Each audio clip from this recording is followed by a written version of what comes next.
Hi guys! KR's here for today's video. Kakain naman tayo ng pakamay at yan ang baon ko ngayon. Pero syempre bago yan magdasal muna tayo. Maraming salamat po Lord. At eto na nga, ayan, it's time to eat. Alam niyo po ba guys kung ano ibig sabihin ng pakam?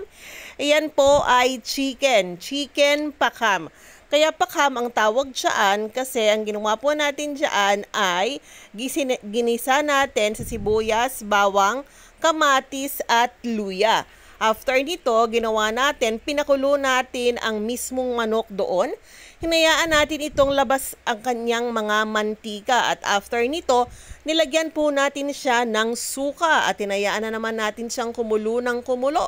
Pagkatapos, sinimplahan natin ng mga pampalasa tulad ng asin, paminta, at konting betsin. At ayan na nga po.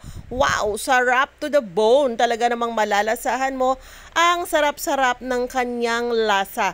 Kayo ba guys, nagluluto rin ba ng ganyan?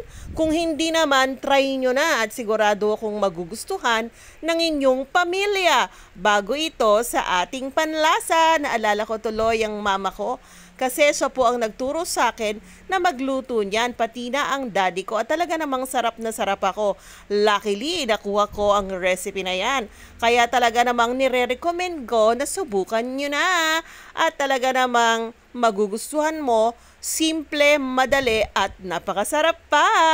Yan lamang guys. Thank you!